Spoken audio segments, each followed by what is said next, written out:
Last name ever, first name greatest. Like a sprained ankle, boy, ain't nothing to play with. Started off local, but thanks to all the haters, I know G4 pilots on a first name basis. Here we are. That's what these are for. Yeah. You don't have to worry about people watching what you do. You all of a sudden, there's this large man on our couch in between us. Like how Matt really squeezed the couch when he goes large. Squeezed it. Yeah.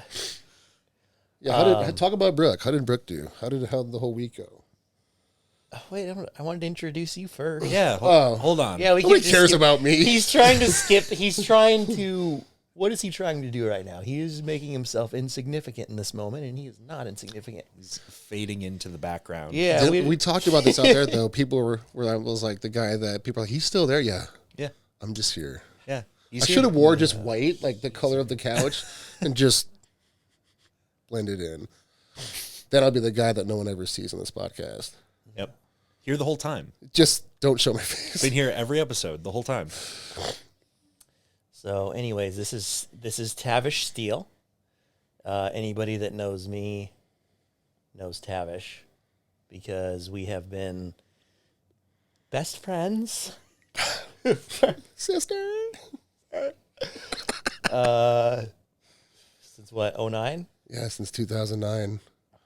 You emailed me About my Yahoo account. About 300 What times. Yours was Yahoo? Mine was Hotmail. Yeah, Hotmail. Hotmail. That's when I was using Hotmail back then. Yeah. Yeah, it was Hotmail. It was I got Hotmail. this email, and it was, "Hey, Matt, my name is Tavish Steele, a local competitor from here in Des Moines."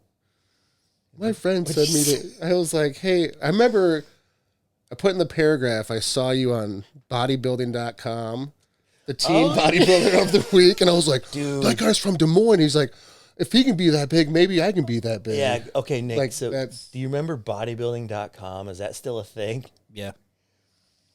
Back when it was like the only site they used for to do this like fitness. teen bodybuilder of the week or whatever.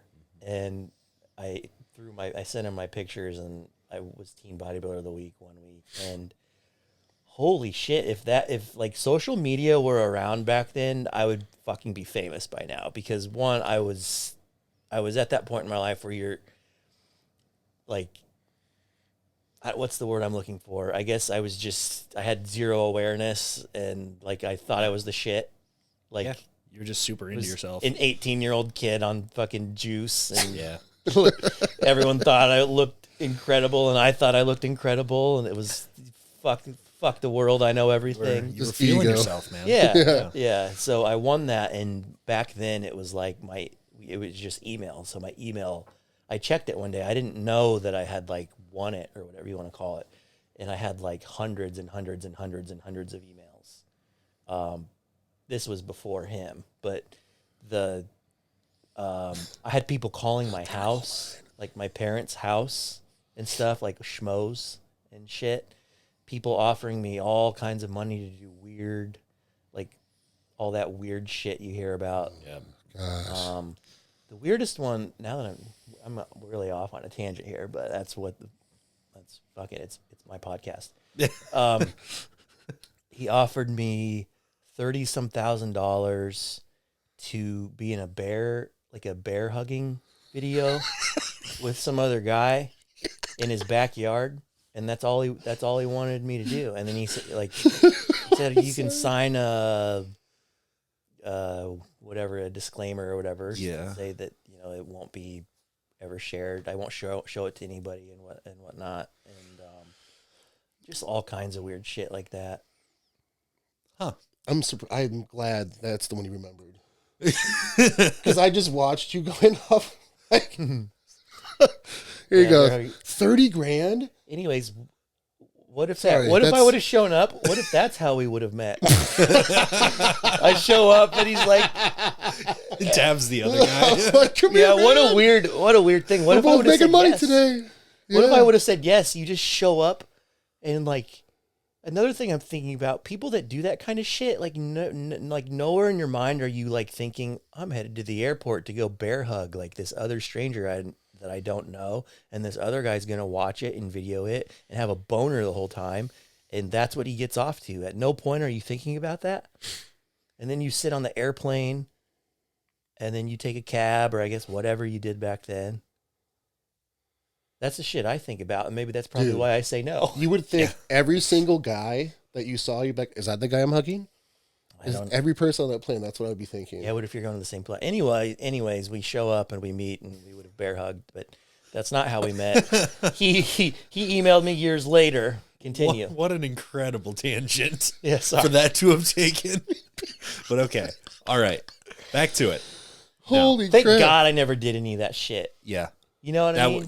That would have weighed on your conscience pretty heavily at this point in your life. Yeah. That would have made you I feel almost felt very pretty weird. that. I remember I texted you What? right after I won the overall at the Iowa show. And I said, hey, this guy wants to sponsor me from Gold's Gym.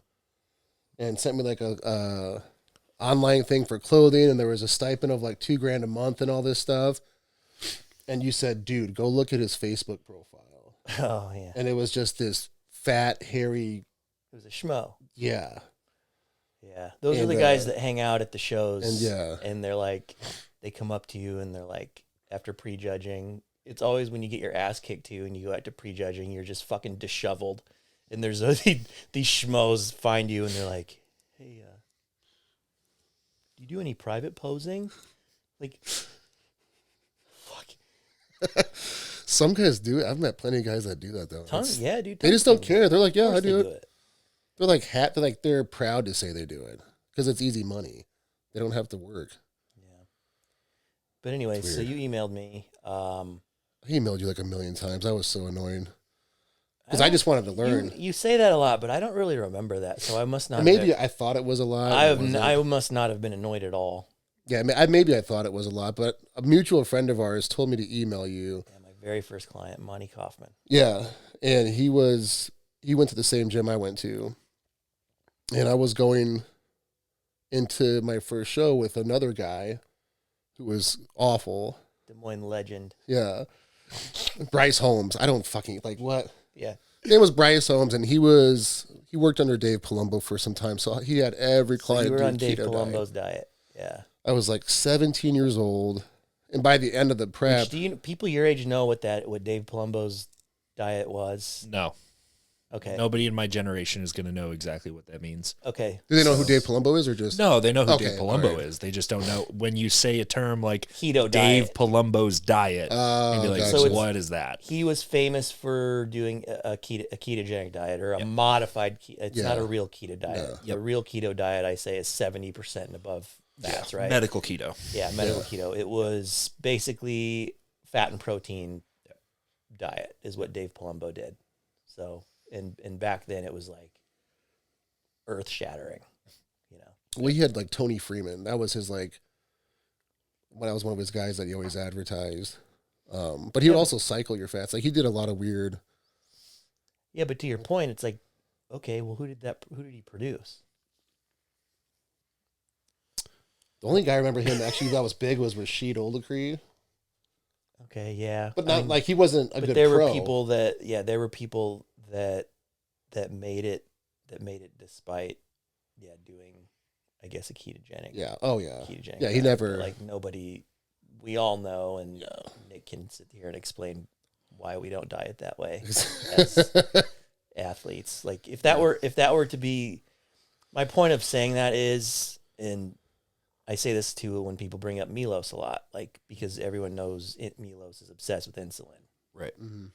If insulin was that important, wouldn't Milos just have this advantage that everyone else doesn't have? Wouldn't he be pumping out like super freaks amongst everybody else? Yep. You know what I'm saying? A much faster rate than everyone else, much more reliable. It would be much more of a topic known that it's not just Milos does this way, and then that's just what Milos does. It would be like, this is the way Milos found it. Yeah. Everyone does this now because he knows the way. Yeah. It's not that. But it's not that. So it's like, yeah, insulin can be important. Yeah. But I just use him as an example because something that extreme like a ketogenic diet, if that were the way for us to eat, then he would have been cranking out people after people. There's also some logic too. It's just like not fully. It's not applicable to all phases of the same prep. So if the prep itself is just a whole phase, it's a tool you can use within a. Yeah. Yeah. It's like, how are you going to get somebody that's ultimately going to get as shredded as possible? You're going to be at Dave's diet. You're going to be doing protein at some point. Yeah, protein, fats, minimal amount of carb. That's pretty much what it's going to be, because you need the fats in there for just general base function and not feeling like, you're just going to keel over and die. Although we kind of push those down pretty low anyway. Oh, yeah. Then carbs are the first thing to get pulled out because they're the most direct for energy sources. Well, it's the one you can pull out and not die. Right. And it's also the one that isn't as high in the amount of incidentals that you'd get from like your protein sources. So you can pull carbs pretty much down to nothing and get away with it. And by the end of a prep, most people end up there. So, So Dave's thinking, if this was his thinking, I don't know if it was or not, but somebody from the outside. No, his thinking was his argument the whole time was you do that the whole time because you feel better if you stay in ketosis the whole time. Your body switched over from glucose to ketones, and so you have this high fat oxidation rate, and like he just goes on and on. And but you he don't says have carbs aren't cravings, necessary. and he used that that approach. And it's like that's one of those things. It's like, okay, that all sounds great, but then you're in the middle, you're in the trenches, and you're doing it, and it's like. I don't feel any better. And then you're not, and your performance in the gym is just trash. It's crap. And, for a prolonged period of time, being a bodybuilder that is living on, glycolytic, how do you say that word? Gluconeogenesis? No. Glycolytic. Okay. Like energy systems? Yeah. Okay. All right. Now we gotcha. Yeah. Say it right. On glycolytic energy systems. Yeah, that's requiring that's our driving force as an athlete. Yep. You can't take that away over 3, 4, 5 months and expect to be at your best. Yep. Especially considering that the work that we actually do in the gym is with those energy systems. Glycolytic. That do require glucose. Yeah. And it's going to come from somewhere. The replacement idea of getting ketones instead of glucose to do it, it's still not efficient enough. It doesn't do the job. Very inefficient. Yeah, it doesn't do the job the same way. That's all he said was the gluconeogenesis would take care of anything if it had. And it's like, dude, it's such a horribly biologically inefficient process that the amount that it'll actually give you is so small. And it only really does that if you're in an extreme circumstance where your body is like, I'm doing this or I'm dead. Yeah. Correct. It's like a defense mechanism. Yeah. That's how far down the chain that's a preference. Yeah. It's not efficient. Last option. It's not energy efficient in the process either, because something that isn't thought about a lot is that each one of the energy pathways has energy that has to go into it for it to function, for it to churn out its own energy. So there's a cost. And the cost with gluconeogenesis is going to be tissue. Yes. Tissue by itself, like per gram of tissue you break down into gluconeogenesis for energy, you're going to get less energy to then use than what was already there in the actual amount that was sitting in the tissue itself. It's just not, it doesn't net you a positive. Yeah. I never thought of it that way. Yeah. Well, now that it makes sense why it looked like shit. Yeah. Anyways, we're getting to the point you look like shit. No, I'm sorry. That's what that makes sense, because full circle. You were a fucking skeleton. Yeah. I mean, I looked like Benjamin Button. It was bad. He did look bad. Yeah, you sent me your stage pictures. I'm like, wow, we got to get you fixed up, kid. I was like, you can see my pancreas just trying to pump out. It's just like, you were peeled. Yeah. Do you remember what you felt like? Did you feel good, to Dave's point? No, people were asking my mom if I was sick. But you're in ketosis. You should have felt great. No, no brain fog. I didn't think I had a brain. The brain wasn't functioning. So there was fog. That's how you get out of the brain fog. Your brain just falls out of your ears. Were you in college? First year of college. Yeah. First year of college. Were you working at Target then too? No, I was working at a gas station, and then at the rec center at the college I went to, which still like right across the street from each other. So at the gas station, I'd always make myself. They had a burrito station. So to gain weight, that's how I did it my senior year in high school. I'd always make myself like 4 burritos. Your own burritos, huh? Yeah. What was the gas station called? It was called Sun Market and Deli. Son? Yeah. Yeah. It was independently owned. It was right across from the prison. So anytime someone got released from prison, there'd be like 50 people that would show up and just It's a good business. they used to have a model. party in the gas station. Yeah, it was weird. Yeah. It was weird. Anyway, pull both of you back into this. Yeah. How you guys Yeah. met. Oh, yeah, thanks. You're going to need to do that a lot. Yeah. I'm trying to let you guys run so I'm No, not dude, that's- interjecting too much. But definitely, how did you guys meet and who is Tavish Steele? So we met. So I emailed him over the summer of 2009. I emailed him all these questions and I said, here's what I'm doing. And Matt says, that's not, let me just help you. Let me help you because you're messed up. And so that fall, November, Fucked up, girl. I flew down with Monty to meet you at Fort Lauderdale, at the NBC Nationals in Fort Lauderdale. 2009 Nationals where I Yeah. got my fucking ass kicked. That's before I had any idea. Like, I kind of knew what I was doing, but I didn't really like know what I was doing, right? And I didn't have anybody teaching me yet. And I looked like shit, and I was in the last call out. I remember we went to Walmart Cedric- like 3 times. Cedric McMillan won that show. Seth Ferrosi. Seth Ferrosi Lee won his class. No, Jeff Long beat Lee Banks. in Oh, that show. we won. I thought Yeah, we Lee wanted Banks. Lee Lee Banks. Banks Lee was Banks should've won. supposed to win. That's he what it kept getting was. second, like over and over and over. that's right. And at this time, they weren't giving top 2 pro cards. That was just then. first. But in the light heavy class, it was Seth Ferrosi, Tamer, I think was in. I think Tamer was in that. Brandon Ray, Yeah. remember? Wow. Yeah, dude, it was stacked. It was. Anyways, the good old days. Yeah. So that's where we actually met in person. Mm-hmm. Was that weekend in Fort Lauderdale? And we're like, did we just become best friends? Like, bro, let's hang out more. Yeah. And then what? And then you went home. I upped your test. Yeah, I forget what. Oh, I'm just messing. No, you're going to eat because you're skinny and you look like a really sad piece of beef jerky. So let's get you bigger. And that's what we did. So since 2009, I've been with Matt. And I think when I was on stage, it was like 188, 185 pounds. Something like, I remember at Junior USA's, it was like 260 something. yeah. So that's why I was like, someone asked that the other day. They're like, how can, do you think people have any loyalty these days? Like, people always jump from coach to coach. And I was like, well, number one, there's like a lot of crappy coaches. So it doesn't surprise me that people are coach jumping. But Yeah. two, it's like when we started, you didn't have, like, when you talk about social media, like if you were a coach, you were known through your results. Like if you, like you were talking about pumping out athletes or winning shows, or it was like a word of mouth thing, or I think musclemayhem.com was like a, Oh yeah, Muscle Mayhem. Was That it was. for- Have you ever heard of that? I've heard of it. Have you? Yeah. It was Chad Old- Nichols' message old school. board. Yeah, but it that was a- like our social media. Yeah, we'd you go to wanna call it that. the forums. Yep. Yeah. The bodybuilding forums back in the day were where it was at, man. That was the Instagram. You'd start your own thread and then put up your pre-contest Yeah, pics your in there, progress and then everyone would go in and say, "Looking awesome," Bro, or you go look and sick. they'd get talk shit, and you just had the fake screen names. People would hide behind their screen Yeah. names, just like they do on Instagram, just in a whole Just nother keyboard warriors. yeah, just a whole Just a nother different way. generation of keyboard warriors.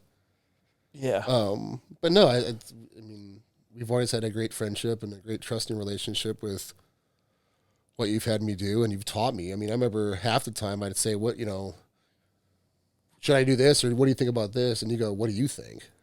It would make me like actually think about what I should do, what I need to do, and that's what helped me get into coaching and helping other people too. So yeah, I've always made people think. yeah, I mean that's what coaching is about. It's like you can challenge them physically, but also People don't think. no.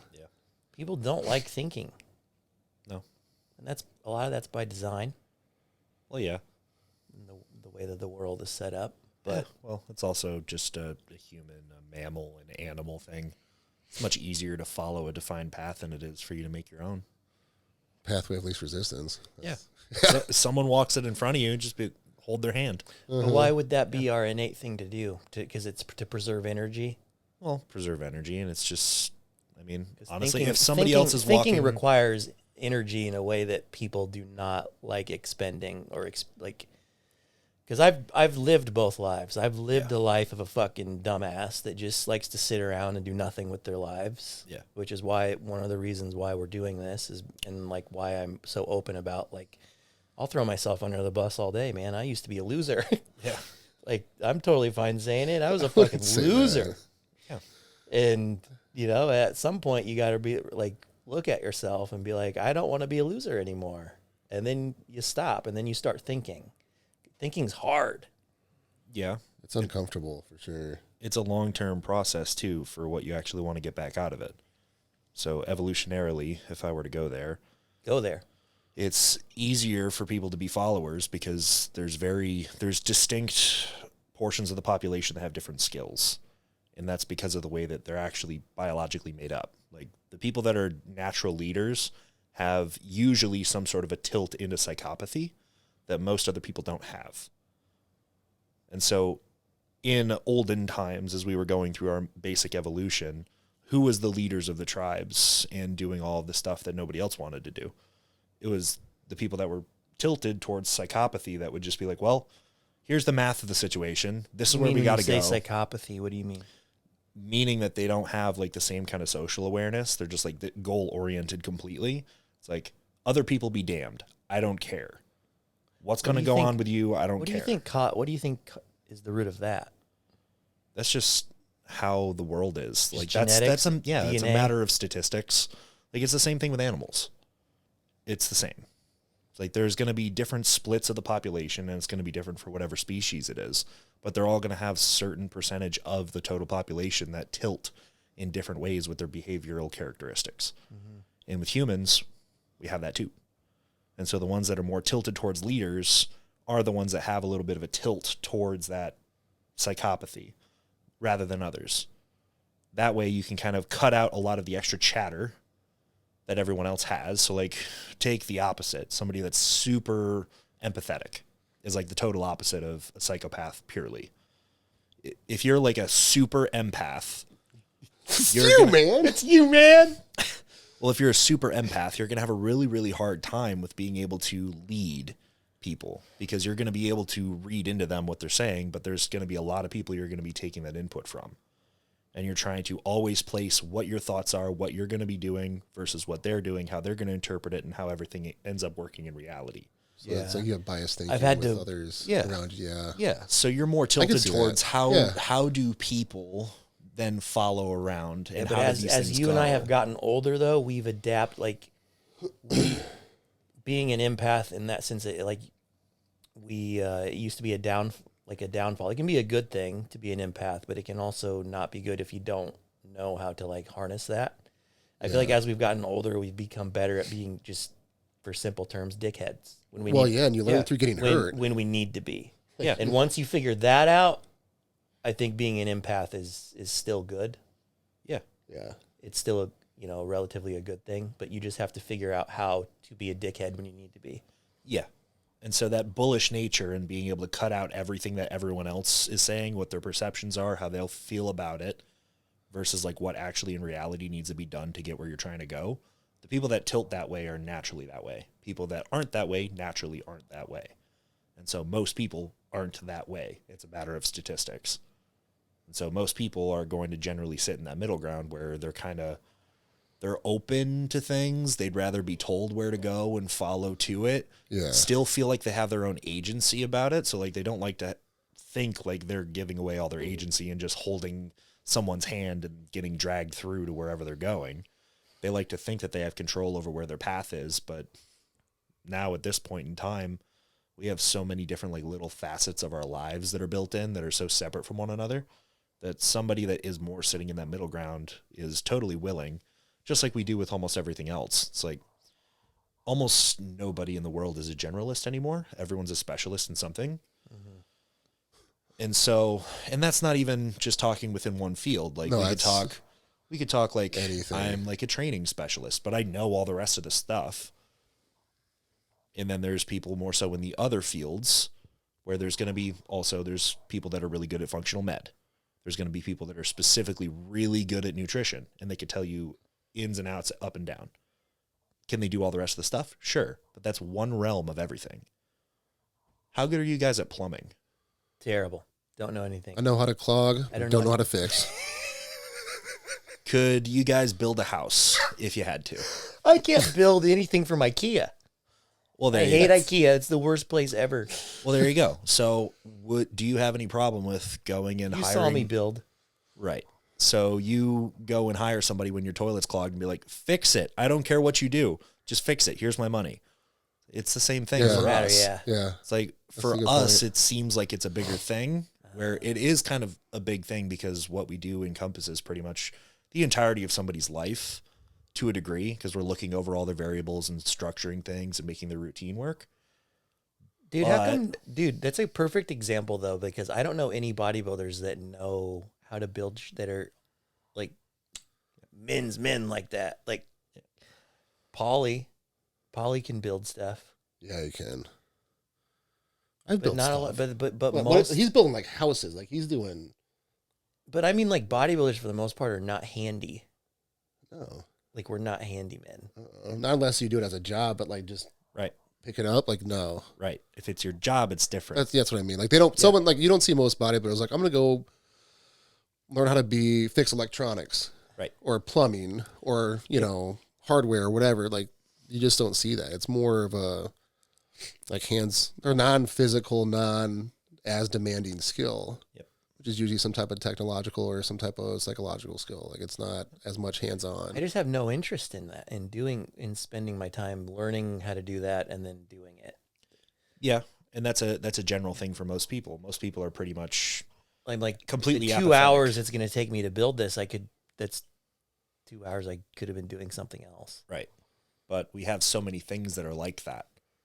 The entire world around us is manufactured in a way that somebody had to know how to do. Thank God you're here. I don't know all what of we're it. talking about. Right. So what we're actually talking about right now is you were talking about how you can turn into a lazy piece of shit at times. Okay, yeah. And you don't understand why people are totally okay with handing off all the reins to other people and just getting led to wherever they're going. That's right. Yes. That came out of the conversation of you guys talking about each other and how you guys met and what you were doing with his coaching. Whoa! I just thought that was like a wormhole. That nope. And now you're back. So And now we're back. And yeah. So the things that you guys didn't say, but I'll try and fill in the gaps a little bit. Yeah. Is that you guys have lived together at separate times in your lives knowing each other, right? Yes. One other so time. I was in Des Moines. So you grew up in Fort Dodge, which is what, hour and a half from Des Moines? Yeah, it's like an hour and a half north. Yeah. So we didn't like grow up in the same town. He grew up in what's Fort Dodge famous for? Fort Dirt. It's It's there. a It's shithole. yeah. It's not as bad as it used to be, but it was. I hated bad. going there to play football. Oh, This that's place right, is a 'cause fucking You dump. guys were a 4A school. Yeah. Yeah, We'd yeah. play Fort Dodge every year and kick the shit out Yeah, of they you. suck so bad, Yeah. so bad. Except my senior year, you guys beat us, and then I almost got in a fight with Tom Cook on the bus on the way home because it was long. Anyways. Jesus. Okay. Fucking Tom. All right. Yeah. But no, Fort Dodge was known as Little Chicago for a little bit. Al Capone had a house there. Your homie. Yeah, my dude. You do. Shout out to Al. And then there's like not a lot, but there's gang related crap that goes on. But that's, I feel like, any city. Yep. But yeah, it's in the Urban Dictionary as Fort Dirt or Fort Dirty. So, Dirty Dodge. That's right. and when I went to college, T-Bone from the Dirty Dodge. college at UNI, people are like, "Where were you from?" And I was like, "Fort Dodge," and they go, "Really?" And I go, "Yeah, bro, I'm on work release." It's like I only come here during the weekdays. Yeah. Like it had a reputation He's for a- just not being. Is it Tavish? Such Yes, his name, the way he looks. Yeah. Just an You would intimidating just man. he's a very intimidating person. He's Yeah. from Fort Dodge, which is now is like a Yeah. shithole. Yeah. The T-Bone from Fort Dodge is very fitting, but then you like get to know him, and it's just makes no Big sense old at teddy all. bear. People would see it because there is a medium security prison there. That's where Monty worked, and it's called Gladiator Camp. Because whenever they get a new shipment in, as they call it, you would have to fight. If you don't fight on the first day, like you're called out, and then your whole stay is just a complete hell. So it was on, I think, History Channel or Discovery Channel, and they call it Gladiator Camp because there's so many fights that happen there. Why do I have a different microphone? Oh my God. All right. I'll do this again. So you guys, talking I'm about from, we were saying, I was from Fort Dodge. So Matt and I moved in, it was 2013. Why did you move? Because you got a job in Des Moines. Yeah, I was working at Complete Nutrition, and I told the operations manager to go finger himself. And then I threw the Is key that what at you him. said exactly? You threw a key at him? Yeah, I threw the store key at him. Because he was trying to fire me. He gave me a monthly quota that I couldn't beat, and I knew what he was doing, so he could legally push me out because he didn't want bodybuilders working in his franchise. And so I remember it was April 1st. It was the week of my show, the Mr. Iowa show. It was that Monday. I went in to do payroll, and Larry was in the back, and he was like, "Can we talk?" And I'm like, "Dude, fuck you. Fuck you." And I just threw... This is where Ivana was your employee there. She was for a little bit, yeah. Ivana worked there for him. That's how far we go back. And then I think I talked to you, and you said, "Well, just come work at Wells Fargo or find a job." I loved it so much. Come join me in my fucking misery. We can wear our Dockers and go to this place every day and fucking come home and bitch about and it. just think about suicide. Just Jesus. and they would do, what was it, jeans on Friday sometimes. Yeah, if you paid the money. If you pay the money, you get to wear jeans on Friday. It was so stupid. Yeah, but we did it. We did do it. Yep. Casual Friday. I wore my Lees. Yeah.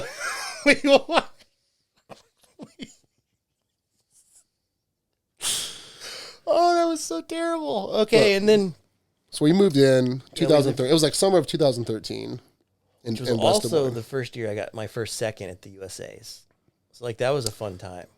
Yeah. You started training with me the last month at least before the USA's that year. Yeah, last couple of weeks. No, it was longer than that. It was like a month, I think. Oh, that's right. Yeah, because USA's are in July. I thought they were in June. I kept thinking June. Yeah, because I think we moved in together there to that apartment in maybe like...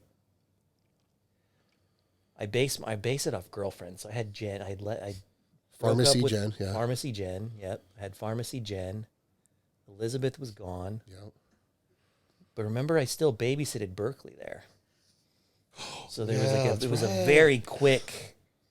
Barkley. Yeah, he's still kicking. He's a cool dog. Yeah. So we moved in together. That would have been like May. Yeah, it's either end of April or early May of 2013. Yeah, so it was a few months of training. It wasn't just a few weeks. I thought it was June. Yeah, so you're right. Yeah. And that year... went, and I got second. And that kicked that off. What show did you do that year? Because I remember... Do you remember your life? I took the year off and did junior nationals. I can't ask you this because you haven't competed yet. Yeah. But, like, I remember where I'm at in my life based on what shows I was doing. 100%. And girlfriends. Hella. Yep. Yeah. Girlfriends and shows I did is the timeline of my life. When people go, what do bodybuilders think about? Nick's like, my God, I'm glad I met you now. You're right. You're a fucking disaster. Putting microphones in front of the two of you and trying to direct you into doing anything is literally worse than trying to herd cats. Well, it's like, you know when you see an old lady walking two big dogs and it's like... Yes. Yeah. Just trying to... Tavish has seen all the girlfriends. I have. We'd sit and talk on the phone like little fucking schoolgirls, kicking our feet. You call me like, dude? Yeah, I'm like, yep. Face at the foot of the bed. Yep. Kicking my feet. Just kicking her feet. He lived with me when I first met Ricky. So he first met Ricky. Yeah.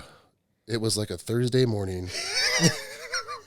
And I walk out and she's sitting at the kitchen. I go, no, I came and saw you before that. Remember? I don't remember ever meeting her. Oh, no. That's when you met her, though. That's when I met her. I left and went to work. Yeah. Yeah, because you texted me and you're like, dude, I saw her in the kitchen. I was like, you left her here. Why is she, like, what do I do? But before that, the party's leaving out is I bring her back and then, like, I go and we did whatever. And then I went and found Tavish and I'm just like high-fiving. He's just like, I'm like, it's amazing. Dude, no, all this, it's like I love her midnight so much. and I hear this. And I was like, yeah? Yeah. And he's like, Matt's like, hey. And I opened the door and I was like, what? You're like, I was just like, I was like, okay. yeah. That's awesome. And so he saw the beginning of the end. Oh yeah. And then the 4 years of impending doom that followed. So anyways, the point I'm getting at with that is he's seen it all. Yes. You know, Yeah, I saw everything. We've been through a lot together. Yep. And he's been there no matter what. And now that you know him and the type of person he is, are you surprised at all? No. No. I wasn't surprised when he came to visit, like when we were living in that tiny little box apartment. Oh yeah. He stayed for a few days. Yeah. And I remember it was like the week I came back, you sent me a picture of a lizard. Yeah. Because you're like, why do you? I was like, dude, I've never, or whatever, geckos or whatever the heck they are. And I was like, he's the little cool. iguanas. Yeah. Yeah, because they were freaking everywhere. Yeah. It's like, what's up with these iguanas? Like, they're everywhere, man. Yeah. You're like, you get used to it. I was like, nope, not me. Yep, they're like squirrels. Before he came, I told you, I said, you're going to like this guy, Nick. Yep, and I did. And you did. I was just there.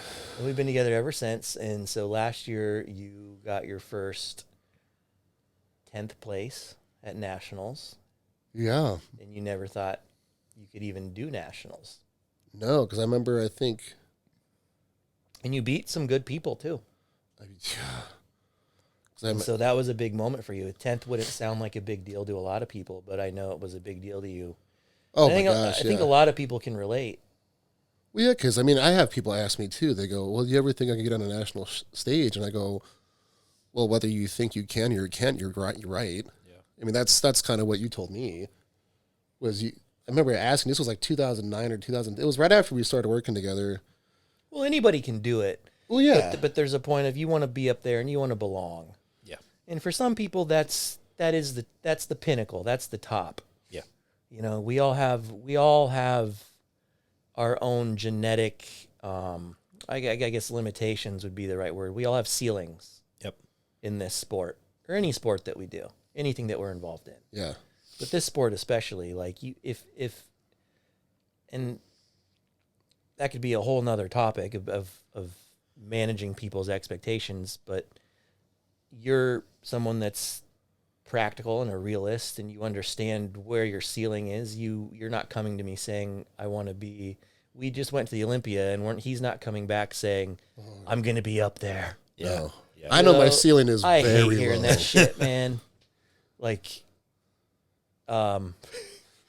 he's getting pissed. Yeah. I'm fucking very. But you know, it's like you get these people that message you or email you, and they're like, "I want to be on the Olympia stage someday," and it's like, Yep. That's great, but let's, Yep. let's meet where you're at. Yep. Right now. Yeah, baby steps. And Yeah. for you, it's. I mean, I don't even. Do you have a goal of becoming a pro? Like, what are you at in your head now? Yeah, I mean that's now that I'm here with you guys, like that's. You think that's attainable, right? Even if it isn't, like the idea that I have the chance to do it is what is motivating enough. That's always been like, if I'm able to do this life and have this chance with you, like top tier guys, and be in a low stress environment and actually get the focus on it, like I could care less. I mean, yeah, I care, but it's like the fact that I had the chance to be able to pursue that is what matters most to me. That's my big thing. Like that's what gets me excited. That's why I get excited to train and excited to eat and just do this stuff every day as a routine, as a goal-oriented routine, not just like, here's what I do day to day. Yeah. Like I have a practical goal within the next 6 months or next year, whatever we're talking about. Yeah. But just to get the chance to do that, that's what makes me happy and excited and just grateful.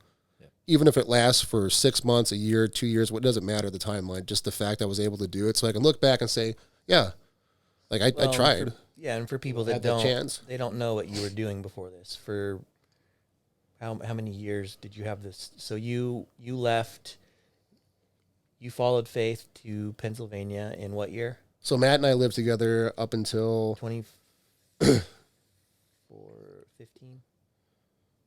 Because we had the two different places, so that's it was right. probably 2 yeah. years. It was about total. late 2014. Yeah. And then Faith and I started dating, and I moved in with her. Then her job moved her out to Pennsylvania, and then I followed in 2015. Who introduced you guys, by the way? You did. Matt did introduce us. Thank you. Which is a crazy story in itself, but yeah. Tell it. Well, I was talking to Nate Dusek at Nationals about that. Oh, did you? Because Yeah. I ran into him right when we were leaving the finals, and I was like, dude. And I was coaching you, and I was coaching her. yeah, Matt was coaching me. Matt was coaching Faith. And So the thing was I was working at Wells Fargo from 12 to 9 p.m., which was like the best shift ever. Yeah. Amazing. Really good people. Not strange at all at that shift. Yeah. And I would go to the gym at like 9:30. So you was usually dead. But one night, Faith took a nap and overslept. She usually went around, 5? And she slept, and she was like, crap, I'll just go later. So she ran around like 7:38. And I was coming into the gym when she was on a stair stepper next to Nate. Oh, that's right. Yeah. And I was like, a couple of weeks before, we went to that Geared Up event. Oh yeah, I was the star attraction at an event In Davenport, you go and Iowa. meet me, And train with me. I was Nick Gloffing them back then, telling everybody how to do everything wrong. I thought I knew what I was doing. Yeah. And I rode with Nate and another guy. So Nate and I were, well acquainted. So I saw him. I said, I'll have to say hi before he leaves. So I come out of the locker room, and Faith is leaving. And I look at Nate. I was like, hey, was that your girlfriend? And he goes, I don't know who that was. It was some girl named Faith that works with Matt. And I was like, Oh, that's right. really? And he goes, yeah, I don't know who she was. And I was like, okay, bye. And so I was texting Matt. I was like, who's Faith? And you were like, oh, she's a figure competitor. But I go, yeah, but who, in all right. caps, is Yes, she? yes. And you were like, bro. And so he was texting. He's like you. He's not like, you're not like, you guys aren't looking at like girls. We talked about this, like, Yeah. You guys aren't. for a minute. It was like a week or two ago. Yeah. Yeah. About you know getting- how you know how most guys are just, they're looking at every girl that moves. Yeah. Any girl that has a pulse that's like hot, they're Yeah. looking at them. Yeah. You guys aren't like that. No. I'm not like that either, but No, you make a good point. Yeah. But Well, it goes through seasons. yeah, it depends what mood I'm in. yeah. Yeah. So I was like 3 weeks out. But from- anyway, so for you to ask about be interested in a girl, I've never heard him like that. So I was Oh, like, yeah. that was my point. So you asked me, and then You were the liaison. I said to her, You said he's a nice boy, and if he hurts your feelings, I'll kick his ass. what did I say for you to talk to him? No. Oh yeah, I think you. I She's like, Yeah. no. think it was like you should just go introduce yourself. And then she did, right? Yeah. What'd she say? Wait, what'd she say? So I was like 3 weeks out, or 2 weeks out from Junior Nationals, remember? In 2014. Uh-huh. And she comes, I was working out with Mitchell Wilcox, and she comes up and she goes, My life was such a blur back then. yeah, so- I was living with Mitchell right before I moved in with Faith. Yeah.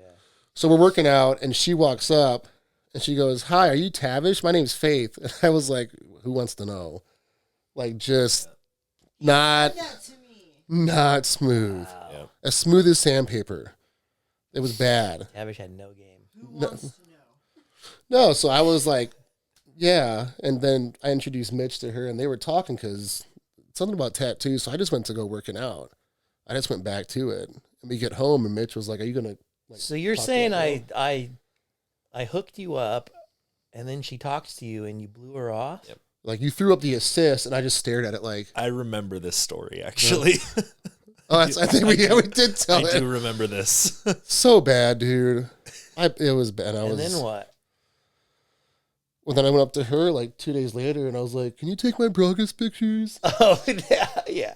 And that's, Because yeah. me thinking about back then, it just seemed like I introduced you to, and it was like, then you were in love in like 2 seconds. It was, pretty much. Oh, right? The reason I was... was my Aside from you recollection. blowing No, her the off reason- completely to Yeah. start with. Well, the reason I pushed her away, because I just didn't want to deal with girls anymore. I was just done. I was like, I want to focus on this show. I don't want drama. I don't want blah, blah. I just didn't want to think about that.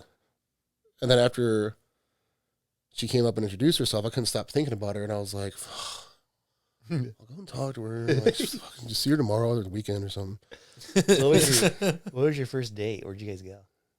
We went to West Cap. West Cab? Well, it was like a group date. So we went With to who? Isaac Pilcher and Ashley and Manny and Michelle and some other random people. Yeah. And so we went to a sushi place, then we went to West Cab.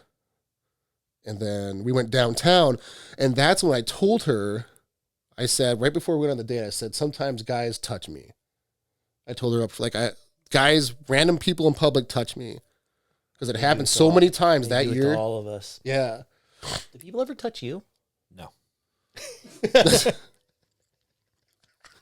For some reason, I knew that. I feel like Nick may have his killed someone when he energy's said different, that. but Our energy No. is just like inviting men to touch us, apparently. But Nick does. That's the reason why I asked him, because I'm like, I have a feeling that guys don't go and touch him. Nobody talks to me in public. Really? That's true too. Never. For all of my life. Like even people that would Dude, like people come up and always talk to us. That's why like me and you have like this abnormal amount of like weird stories of like when you're by yourself, and when you run into strangers in the world. We have an odd amount of encounters with strangers. That makes sense because people are always like, they just talk to you, and I'm like, I guess what are you doing? we're just inviting bullshit. Nick is not inviting anything. It's people just leave him alone. And Nick says, stop. Like with his aura. Like he doesn't physically say it. Yeah. People don't really approach me. They never have. You're lucky. You've avoided a lot of grabbing. Random grabbing. A lot of random grabbing. But it was at Mickey's downtown, Des Moines. We were walking like just kind of like, it's like, what movies you like and what's your favorite color?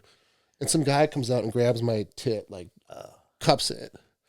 And I remember I like pushed him as hard as I could, and I was ready to swing at him.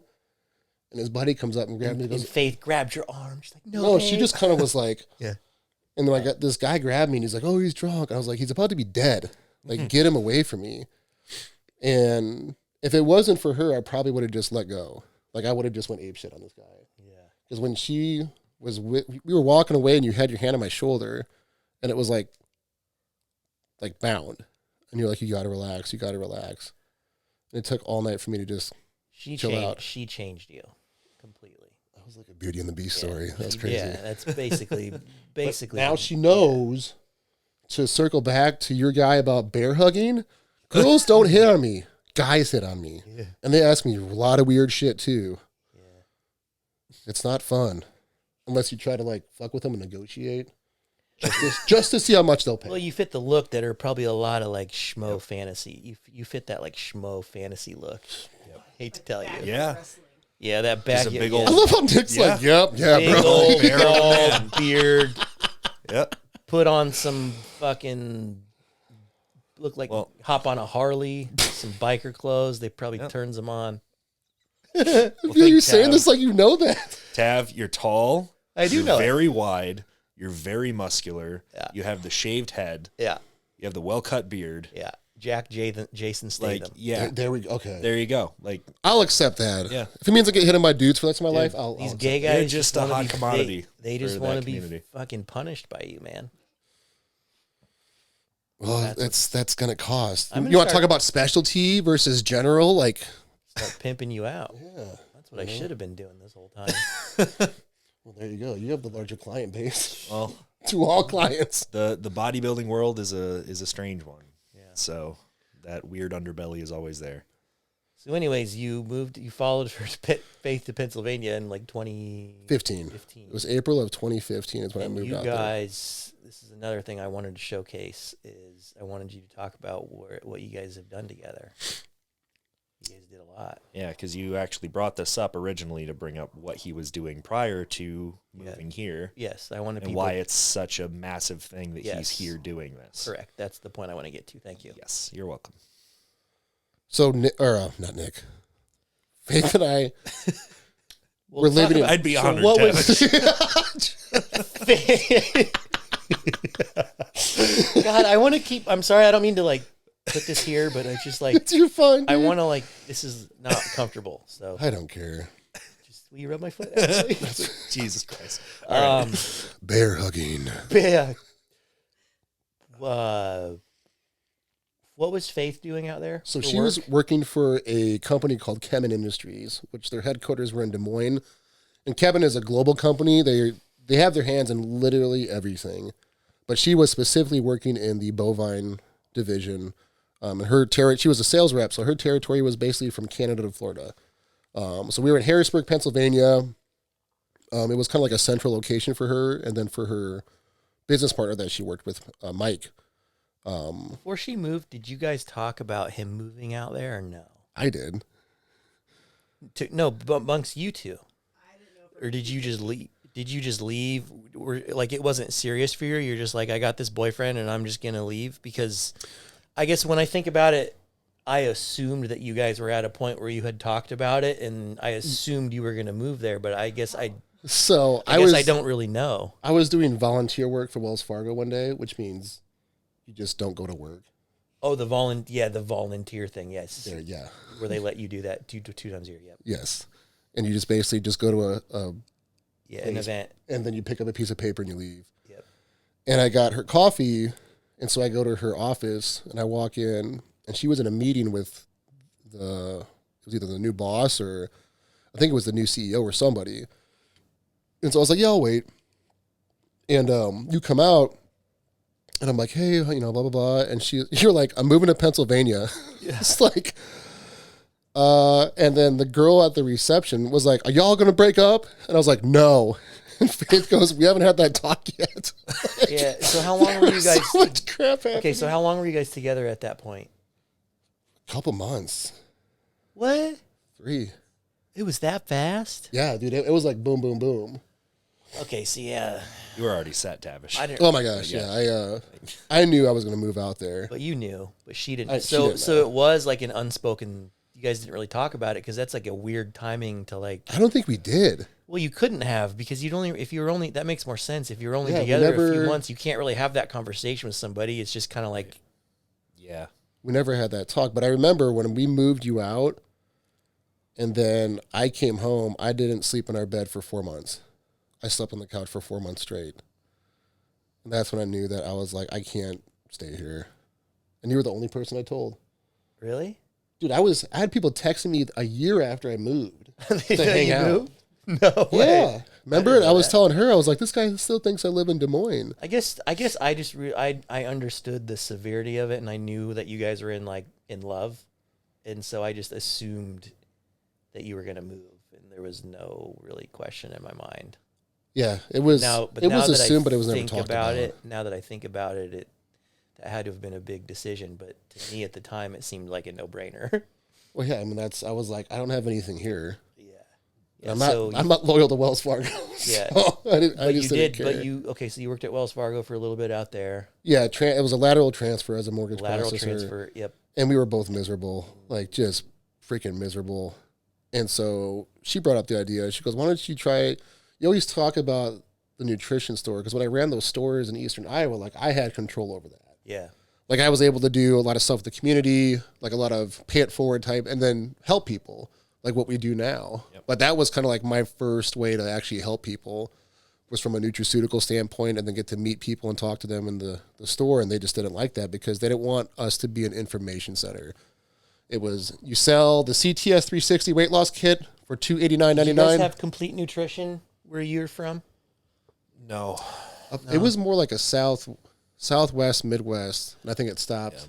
No, there. we pretty much, where I grew up, we really only had GNC. Okay, so they tried to make it like that, but with guidance. Gotcha. Basically the employee would help you. They would have you like write diets and shit, right? Like, Well, no one was certified, as in, they would have you do that, but it was from a template. You circle 1 portion protein, 1 portion veggie. Like it was but they had their own products. It was all kind of like off-labeled. I mean, they had the right idea. At least it Yeah. wasn't. At least it wasn't. You're just walking in as a kid and being like, "Hey, what's the best pre-workout?" Like they tried to promote actually helping someone as an individual. Which They which did was, in the beginning.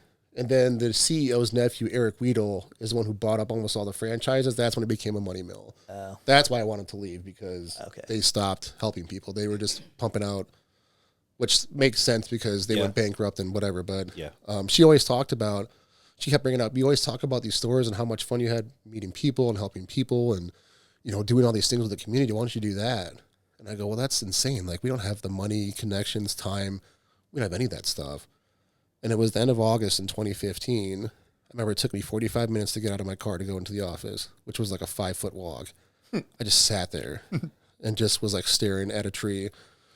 and was like, I hate everything. Like if I could set myself on fire just for the fun of it. And I was at that point, man, I was so miserable. And that was the same office where I made that pregnant lady puke because I farted because we were carving me up on pie filling and oatmeal. And that was right before I quit. That'll do it. That was my last hurrah before I quit. Straw. And so I did. I came home and I looked her right in the face and I said, hey, I'm going to quit my job. She goes, that's cool because I'm looking at units to rent out. So she was already like, Classic faith. yeah, she was already in the process of looking it at. makes so much sense now that you know him, right? Yeah. It's amazing. She was looking at square footage. She was looking at amenities. She was looking at location, target demographic, like the whole spiel. And so we were like, okay. She's got a whole business plan ready to go. Pretty She's much. just waiting for you to come Got the to. She's like, portfolio. finally, okay, yeah. Walked in the door, quit your job, like, guess what? You're turning around, getting in the car, going to the bank. Here's the portfolio. Which we did. Is that what you did? Did you guys get a business loan? No, they laughed at me. And I went to Wells Fargo Oh, yeah. to get a micro loan. I was like, dude, can Yeah. I get like 15, 20 G's? And the girl was like, Sir. we can't. I'm like, just talk. Stop exhaling. And she goes, we can't do that. You don't have any credit. I go, yeah, I do. I got credit. I got assets. I got stuff that you can put a lien against if you need to. And she was just like, no. And I was like, we work for the same team, man. Like, let's. Yeah. And it was no. So I found out if you go to a credit union, you can ask for an overdraft protection account, which is their way of saying line of credit. Yeah. Because they're non-for-profit, so they can't say line of credit because they don't have credit because no profit. Yep. And so that's where we got $15,000. And the town we picked was a town I competed in. Yeah, why'd you guys pick that location? So Westchester, How did you... Pennsylvania reminded her of, was it Colorado Springs? Or Fort Collins. Very small business oriented. And what we found out was if you go to USPS.com/EDDM, it actually gives you the average median income Yeah. for your zip code. Yeah, I learned that when I had opened my gym too. Yep. You were looking at that, yeah. So if you click on a route, they will show you can do all these toggles, variables like age, Yep. demographic, like the whole thing. And it'll actually show you the median income for the households in that route. Yep. And so that's what I used for Westchester. Like the median income was like $130,000. And we found out Chester County, which that was located in, was one of the richest counties in the state. And so we're like, all right, it's going to be a little bit costly for the retail space, but the revenue we'll get from it will be worth it as Yeah. long as we do everything that we're supposed to do. Yeah. And so that's what we did. October of How'd you 2015. find that spot? Were you just driving around or? No. So we told a girlfriend at the Golds in Hershey who knew Anjali. Anjali, God bless her. Anjali hooked us up with her boss who found us that unit. Ah. That's how we found that unit. So from end of August to October 15th, we did all this planning, and that's when we signed a 5-year lease, was October of 2015. And then we did a build out. We were like driving on that because I didn't stop working at Wells Fargo until like December. So we were still working full time and trying to do the build out on weekends. Until it was open. January 8th of 2016 was when we opened. Yeah. That was the official opening date, and we were living there. So yeah, that was. we were living in I a. wanted to make sure you didn't leave that part. No, out. yeah, Did you know that? Yep. They lived Yeah. in the back of the store. on an air mattress with no heat for I think it was Was 45 that, days. There was no heat. How does for me that's someone that's 37 and still single? Air hugging. Is there like a conversation that took place amongst you guys, or is that just kind of like the way that you guys are? You just both figured you're just gonna have to live at the store because like you're married, you know your financial situation. Is there a conversation where you're like, "Hey, honey, we're probably not gonna be able to afford 2 different leases, so like, how did that go?" So the euphoric thing about Faith is she brought it up and she goes, I don't care where we live. She goes, So I'll she live said in it. She came out and said it because She doesn't. she knew that you were going to probably be thinking about that as a man. Yes. Because as a man, I'm thinking, man, I gotta provide a place for me and my wife to live, and then, so she, being her, came out and just said, "I'm." Being who she is, she goes, as long as it's with you, I really don't care. Like, let's just live in the store for now, and we'll figure it out. God, that's fucking awesome, man. And that's what we did. That's what I want. And then we didn't have heat for the first 45 days, so we had this little heat fan that we'd have to turn on before we went to bed on our air mattress. And then 5 days after we opened, she decides to find a dog who is now our daughter. Yeah. And bring her back to the store to live with us. But she found her where? At a shelter, it's called the SPCA. She just went, like, randomly walked in the Well, shelter. she went to do, like, was it volunteer work or go? No, Andrew Castor and I went. Oh, that's right. You went to go see, yeah. She knew what she was doing. She's like, I want a dog. So she called me 2 or 3 times, and I missed it because we had, like, one of the first customers in, so my phone was off. And I called her back, and I said, hey, is everything okay? And she goes, I'll tell you when I get back. Okay, bye.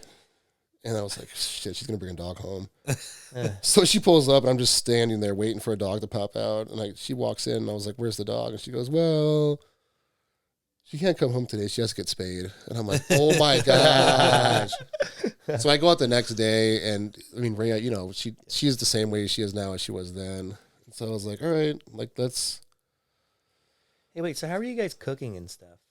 What were you doing? We had a convection oven. You lived there. So we actually lived off of ramen noodles, because we had a microwave, protein samples that we would, like, I negotiated with new vendors to get at least 50 to 100 samples of each. And if you open an account, they usually just throw that crap at you. Yeah. So that was, like, our main staple. And then the convection oven, we would try to cook chicken, instant potatoes with hot water. And then we would just try to afford, it was Domino's, was right across the street.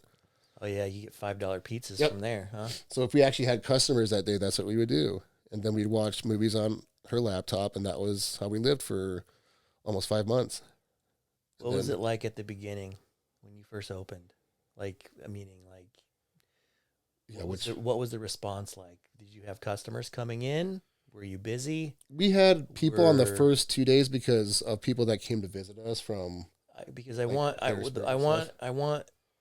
people to hear this part of it of, like, what is that like? Because I've opened a business as well. I mean the circumstances were completely different from you. I only did it because I knew that I was going to be fine whether it worked or didn't work. But in your guys' scenario, which is where most people are, you guys had everything on the line. You had to pay this lease, which was also where you lived. Yeah. Right? Which we weren't supposed to be living there. We could have been evicted with penalty. Okay. So we had to keep it a secret. Yeah. So when people ask where we moved to, we're like, that's a lot of pressure. And that's why most people don't do what you did, because the comfortability of just working somewhere and getting a paycheck that is going to come in and whatnot, right? Yeah. So I'm wondering, like, when you think back at the time, think about it now and look back at that time, like, what was it like? Like, were people coming in? Were you guys, like, No. thinking you made a mistake? Dude, we wouldn't see people for days and days and days. Okay. And if people did come in, they were like, oh, sorry, we thought this was the marketing place that was here before. And it would just, like, it's hard. It's like despair, but not full despair. Because you literally invested everything you have. You're $40,000 in debt. You have no home. I just got engaged. So this girl who said she wants to marry me, I can't even provide her any place to live.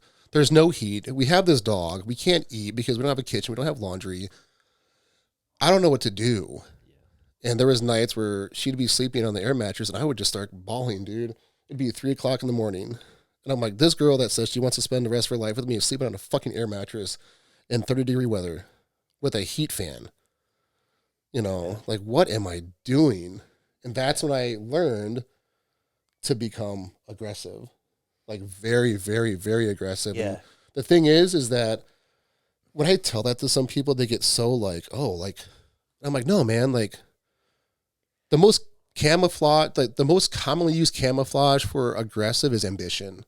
Yeah. Like, it's, I just said, right, I remember that night, I showed you the picture I took of you and Rhea sleeping next to each other on that air mattress. And I said, this will never happen. Like, I'm going to look back and laugh at this. And so I just did very aggressive marketing, guerrilla marketing. I went from business to business. I probably went to 200 different businesses and just said, here's what I do. Let me get your card. I want to help support you. I didn't say a thing about my business. I didn't say anything. And I would get emails and phone calls. They go, hey, were you just in my store? Like, what do you do? Like, why did you want to support me and not? And I was basically to see if you would actually follow up, if you cared about what I was doing, like to help you, and if you would actually help me. And so it just was doing that for, I think, 18 months straight, nonstop, going to any events I had. How are you covering the lease month after month? Oh, during that time and affording to eat? What we did was leading up. So when we got the lease from the realty company, I negotiated the actual yearly rent. So some people try to negotiate month by month. I did it the whole year up front. Because if you pay them a lump sum, they could shave off a couple $1,000s. And since it's a triple net lease, over the course of 5 years, you actually save even more money because that 3% annual increase gets trimmed. So we dissolved our 401k in savings, and we paid, it was like a year up front. Okay. That's what we did, but it saved us. So you bought yourself a year. You knew you had 1 year. 1 year to actually make this thing work. To figure it out. That was our timeline. Okay. I think my projection was 7 months, 7 or 8 months. And then that last quarter, or maybe it was 8 or 9 months, the last quarter would be to get segued into the second year so we could actually have a revenue stream to pay month to month without having to negotiate. And food, it was just, if we made money that day, we could eat. Like there's no other way to, I'm not trying to make it sound like dramatic. That's literally all it came down to. Yeah.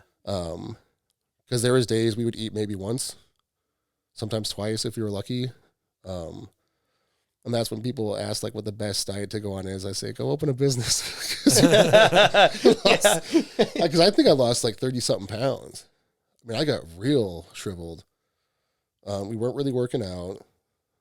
I did have a membership to an Anytime Fitness, who Lou Samba, really good friend of ours, owns it. And I negotiated to like, here, if I give you product, can you give me a membership? Yeah, and that's where you guys would shower. And that's stuff, where we right? would shower. Yeah. Yep. Because we didn't have anywhere else to shower. Yeah. So. And then at what point did things start picking up? And can you think back at a certain time where you were like, at what point did you guys get that apartment and stuff? So the apartment, she found the apartment in, I think it was around May of 2016. This is like one of those things that me and GLOFF have talked about when we're like, remember sitting at the table, and it's kind of like, as we make more money, like you still don't, at what point do you start adjusting your style, like your lifestyle? Your lifestyle, yeah, right? Like I still struggle with that. Like I've always lived way below my means. I still am, but it's like what's the balance of like, at what point were you guys like, all right, we should get a place? Well, it was about unbalance. So the way Faith brought it up, and she made a really good point. She goes, you have to, I mean, if you're balanced, like if we're here right here, living at the store, she's like, you have to actually be unbalanced to force yourself to actually make more money. Yeah. To afford these things. So we actually did it in a way that we couldn't afford the apartment. Yeah, it was like you reverse psychology yourself. Yeah, literally. Yeah. And it worked because it's like, all right, now we have this second lease, and utility and whatever else that we have to pay for. We have to be smart enough to figure out ways to include additional income or additional revenue to the store. It's the same leap of faith that you take opening the business. Yeah, right? It was like doing that again. Yeah, it's just doing that again, and that's all. The point I'm trying to make is that's all that life is. Everything that we do, that's the way it works. Yeah, and that's why I wanted you to talk about like what is that like, man? Because you guys fucking did it. At first, it was daunting. A lot of panic attacks, anxiety attacks, and we actually had a lot of friction in our marriage too. Yeah, and you know, he's open about talking about panic attacks and anxiety and that kind of shit too, man. Like it's so common, but people think that like people that take the entrepreneur route, like that's impossible for them to do, and it's like that like it takes a person that's like unaffected and doesn't have problems like everybody else, but that's not true. You know, No, it's You did it. well, and that's the thing. You don't think about like we never were like in our attic, which was the apartment. Like we're doing it. Yeah. Like this is it, man. Like Yeah. we never said that. We never had that moment. It's like okay, now that we are in a place where we can't afford anything anymore, like what do we have to do to like keep this thing going? Because going, the ramen's giving me diarrhea. Like I can't keep doing this. Like I just can't. Can we maybe get some rice?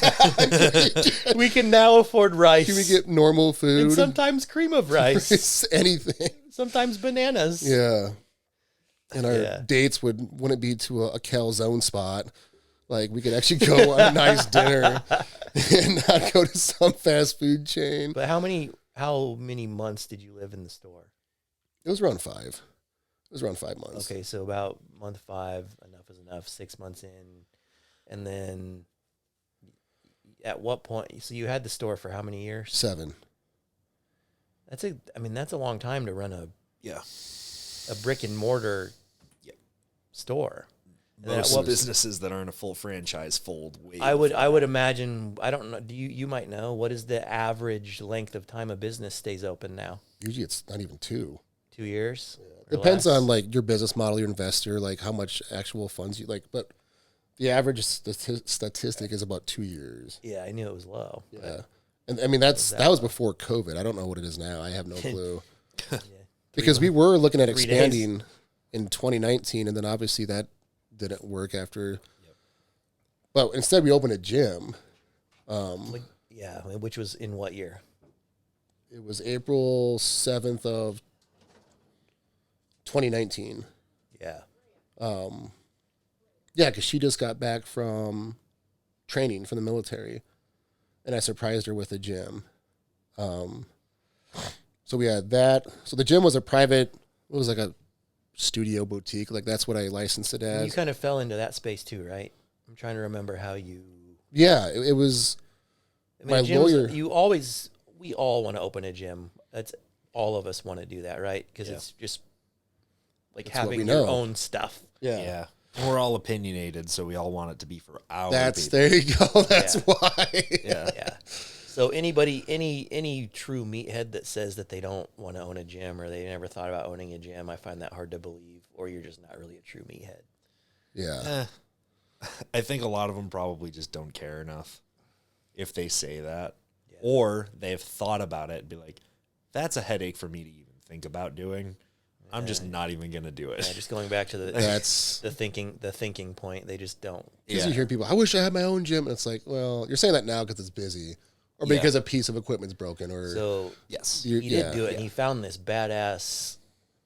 How do you explain what it even was? It was like a Looked like a little warehouse to me. Yeah, it was like a warehouse. It yeah, was, but there was only one. Was there anything attached to that? Was it like a mechanic's shop previously or yeah, it something? used to be. Well, the mechanic shop was next to us, and then ours was like a landscaping warehouse. Gotcha. But I think the original use was a mechanic shop, and then they put up a divider. Yeah. Kind of figured that's what it looked Yeah, like to me. yeah, I think that was the original. But my attorney called me one day and he said, "Hey, I got a client who owns a property that has a guy who opened up a 24/7 gym, had every member pay a year up front, and then left town. The door was locked. I mean, he was only there for about 3 months, took everybody's money, and then just ran. So he goes, hey, he just wants to rent it out to this jiu-jitsu studio.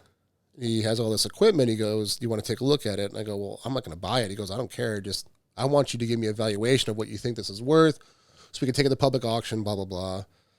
And so I go out there, and it's like almost a full gym of brand new equipment. Like, this isn't used. I saw it with you, actually. that's- I don't know yeah. if you remember that. You did come out there. Yeah. It was, I remember the Pro Maxima were the dumbbells. They went from 10 to 150 pounds, bunch of benches. You were already kind of picking up pieces of equipment, though. Well, that was after. So I bought all that equipment for dirt cheap. He just wanted 2 months of rent for all that equipment. And so I didn't have a place to store it. So I called a buddy of mine who owned a bunch of properties, and I said, hey, do you have anything I could just use for like Wait, 2 that's months? right. Yeah, no. You came across the equipment before you found the space. Yes. Yeah, that's Yeah, right. the equipment was first. That's right. Because you found all this equipment, you bought it knowing that it was dirt cheap, It was, we got it for like at some point. 100th of the price or something like that. It was a 50th so that's right. of the price. He got the equipment, and then you stumbled upon this space. Yeah, I called a buddy of mine who owns a lot of properties up in that Westchester area, and I said, hey, if you have anything, let me know. And he goes, I'll keep an eye out. And then 2 days later, he called me, and it was that unit that we were at. Gotcha. And so it was still a landscaping warehouse, so we just had to tuck it in the corner and then put this blue tarp over it. Super cool. The point of that being is I wanted to get, what was your schedule like? With both of those? Yeah, with both of those. So what was the day in the life like? So usually would wake up. Mr. Entrepreneur, it's sexy. You own a gym and a supplement store? You must be rich and living it. Poor and angry. That was my motto. What was a day in the life like? So I usually would wake up at like 4:30 or 4:45. And it'd be before my alarm would go off. I would just wake up because I knew it was going to be a long day. And you know, when and you're just like, I'm just so upset. Like I'm just irritated. Yeah. So I would just get up. Sleep deprived all the time, but you still have to get up because you got responsibilities you got to take care of in order for the fucking world to keep on turning. And you're just on autopilot. Even though that world is just... Yeah, it's just going not much shit anyway. Yeah. But you just keep waking up hammering shit out every day after fucking day after fucking day after fucking day. That's basically how every day would start. And besides you go to the weekends gym first. To go to the gym, be there around 5:30, and stay until about maybe 1 o'clock, and train people, and then I would try either train right away, or I would stop at home at our apartment, which was a new apartment that we were able to get during COVID, and then head to the store and be there till 8 o'clock at night. So and if I was at the store till 8 o'clock at night, because Faith was on orders for the military, then I would go train from like 8:30 to 10, and then try and be in bed by 11. And then I would do that every day. Every day. For how many years did you have both then? 3. 3, yeah. So that was your life every day for 3 years. 3 years. The point of that is plus being 300 pounds. Trying to bodybuild. Jesus, man.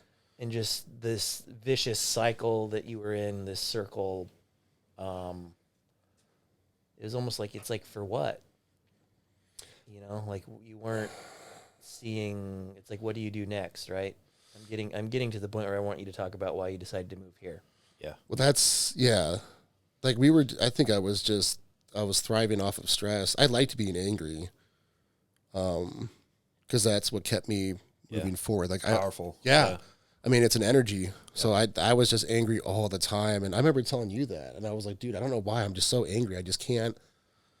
I didn't want to talk to people. I was always just like very push away. That was your overall energy because you were sleep deprived and running on stress all the time. The big two. And then that area, like, it was just not a place we wanted to live. It wasn't our, it's not a good place. Yeah, like the crowd, like it just wasn't our.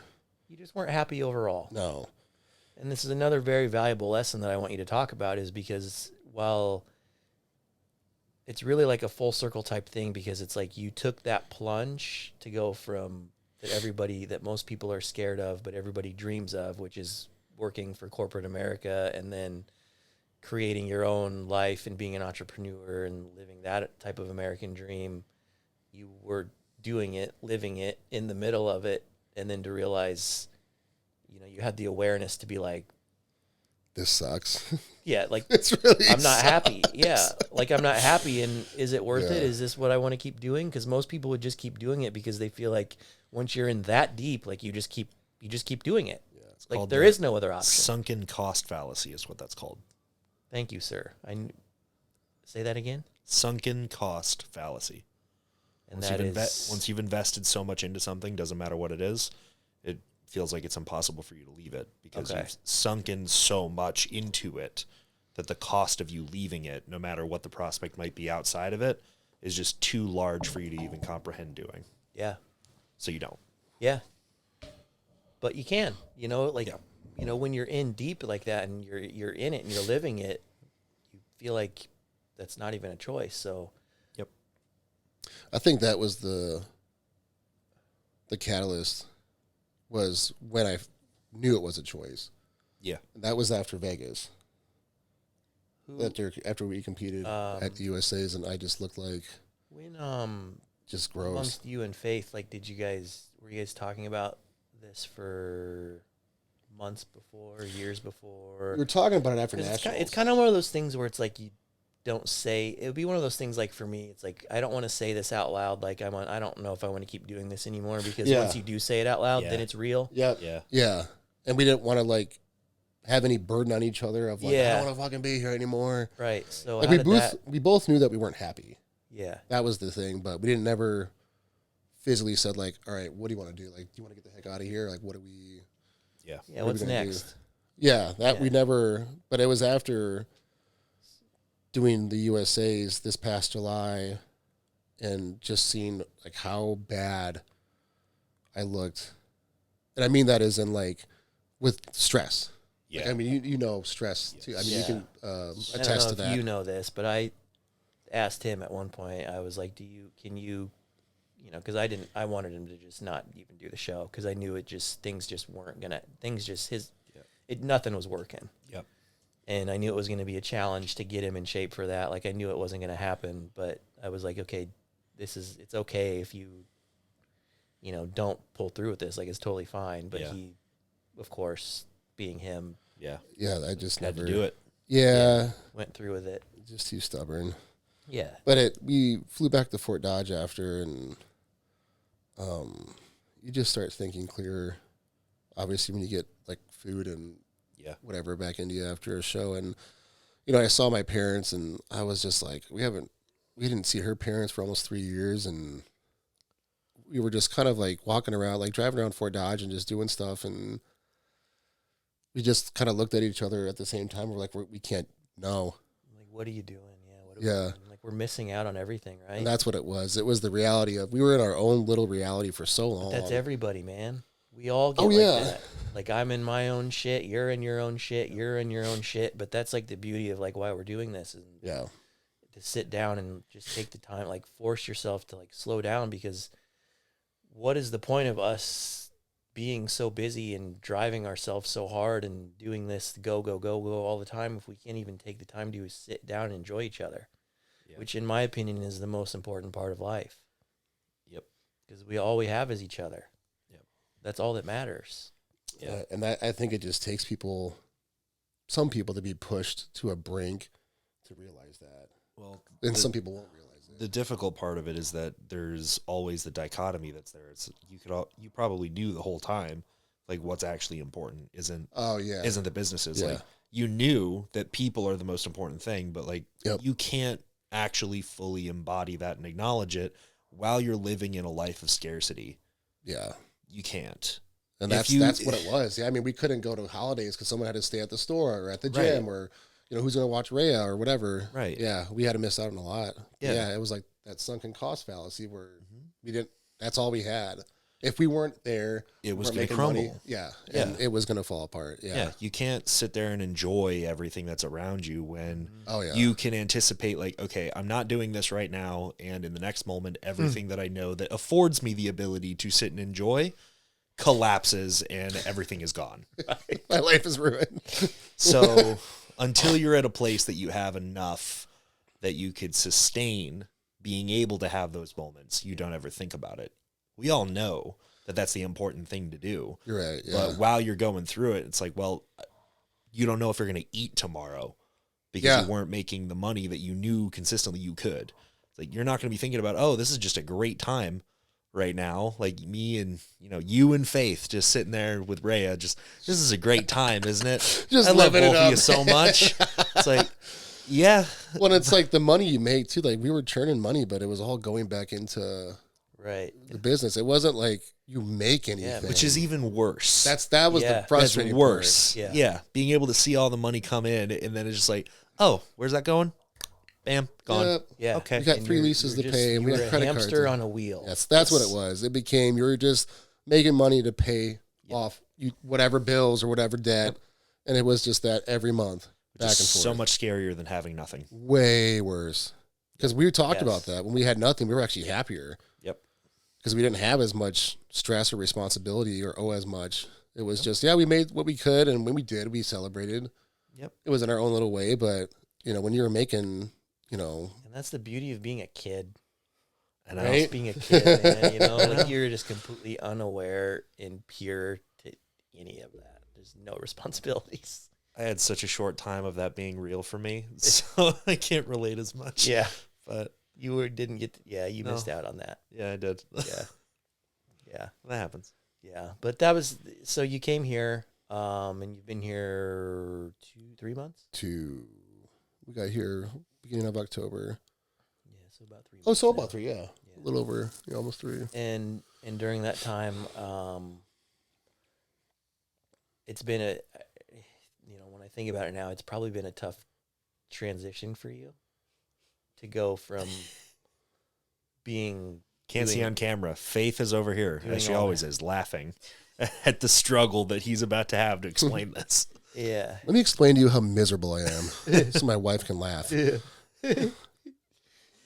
You too. Yeah. That's why I was on this show, to be made So you fun get of. here, and in my mind, I'm like, We all love you, Tavish. no, in my mind, I'm like, all right, this is going to be awesome. All I want you to do is just be a bodybuilder. But has that been hard to just be a bodybuilder? Dude, I even called my older brother Ian. Yeah. What was your mind doing? Well, because we didn't realize this, but we started butting heads just randomly, Faith and I. Oh, Like we were just it wouldn't be fighting, but it would be like butting heads over the dumbest shit. And I was like talking to my brother, who's a psychiatrist, and he goes, well, psychiatrist for the Brewers. yes, he is the official psychiatrist for the Milwaukee Brewers. Yeah. And like he knows I don't like talk pharmaceuticals. So he's just like, I'll listen, like let me just, and he goes, well, what were you doing before you moved? And I was like, well, I'm up at 4:30 and I go to bed at 11. And he goes, well, what are you doing now? I go, well, I wake up when I want to and I go to bed at like 9:30. And he goes, and I was like, what? He goes, look at the difference in environments that you went from. You had a very harsh contrast from a high stress, fast paced, high demanding, like miserable environment to a slow paced, low stress, highly rewarding environment. And you don't know how to handle that. Your body is not accustomed to handling that. It's accustomed to thriving off stress, anger, fast pace, quick decisions, very aggressive talking. He goes, you don't know how to basically function in this environment yet. He goes, you're going through this dissonance, and it's going to take a while. It's basically like stress detox, is kind of the way he put it. And he goes, most people that retire have this. If they retire from a high stress job, they start fighting with their spouse or their kids or somebody because it creates stress, and that's like their drug. Right. That's when they feel more comfortable, is what they actually create stress to maintain what they just left. Yeah. And so he's like, you just need to keep me updated. And he goes, that's what this is. He goes, it's not that you're, falling apart or anything, but I told you, I was like, I was having panic attacks and freakouts, and she would come home and I would just be hyperventilating. And you just went from task to no tasks. Yeah. And I was like, man, that's going to be fucking awesome. And you probably thought it was going to be too. Well, yeah. I mean, And we were but super then once excited. you get here and you get in the middle of it, it's kind of like, I'm just waiting for my next meal. I'm getting plenty of rest to go train. It's like, yeah, dude, that's what I want you to be doing. But then I didn't realize that that's going to be hard for you to adjust to. Yeah, it threw off the whole, what's my purpose? What's my hierarchy? What's just being able to shut it, Yeah. being able to shut it off. Yeah, it was completely wiped clean, and we had to rebuild this hierarchy and schedule and structure. So now so people know what you're doing is there's no reason that you should not be online coaching people. You should be coaching people. No, I because am. Yeah. You have been my understudy for however many years that is now. And so A couple years. A couple years. Yeah. What did you say? 2009 to now is how many years? Oh, I mean, seriously, when I actually started getting serious clients. But I know, but I just mean in general. Oh, yeah. 13 years. Yeah, 13 Bear hugging years. for 13 years. Bear hugging for 13 years. And so. And I think you're wearing a Cubs jersey, aren't you? Yeah, I am. You're right. Thanks, Nick. Well, I guess Matt's the cub. Well, it would make sense now. I am the smaller. I love that. That was I awesome. am the smaller one. I started off as Papa Bear, and now I'm the cub. Yeah. Now he's Papa Bear. I'm just Fat Bear. Yeah. Fat Bear sitting here. So, anyways, that's But no, I do online coaching full time now, and it's fun to learn that the new everything that to because implement with as people. you is can like the tell now, integrative health. Tavish is a very bright individual. And, and he cares. And I think I'm bright because those lights are shining off my. you are glistening. I know. That head is Well, glistening. the pressure's been on the whole time you've been sitting. Oh, dude, Tell me how miserable you were. Wait till GLOFF sees you with hair. We met this guy in Vegas that sells this like hair product. Yeah. It was like, you know who Ron Popeil is? No.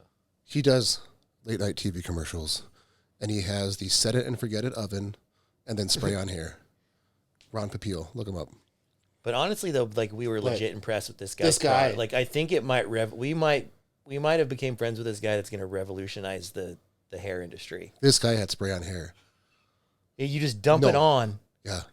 You just like I bought 3 bottles, so I'll show. Do that again. You just dump it on. It's like powder, and it looks like fucking hair, like real hair. It's like cotton fiber and something else. Okay. So he showed us this video of his friend. Of himself, and this guy actually explained, like, you could tell he's not full of shit. Because But I'm saying the video where he had his science. friend aim a leaf blower at his head. Yeah. And he goes, turn it on, bro. And the hair did not move. It didn't move.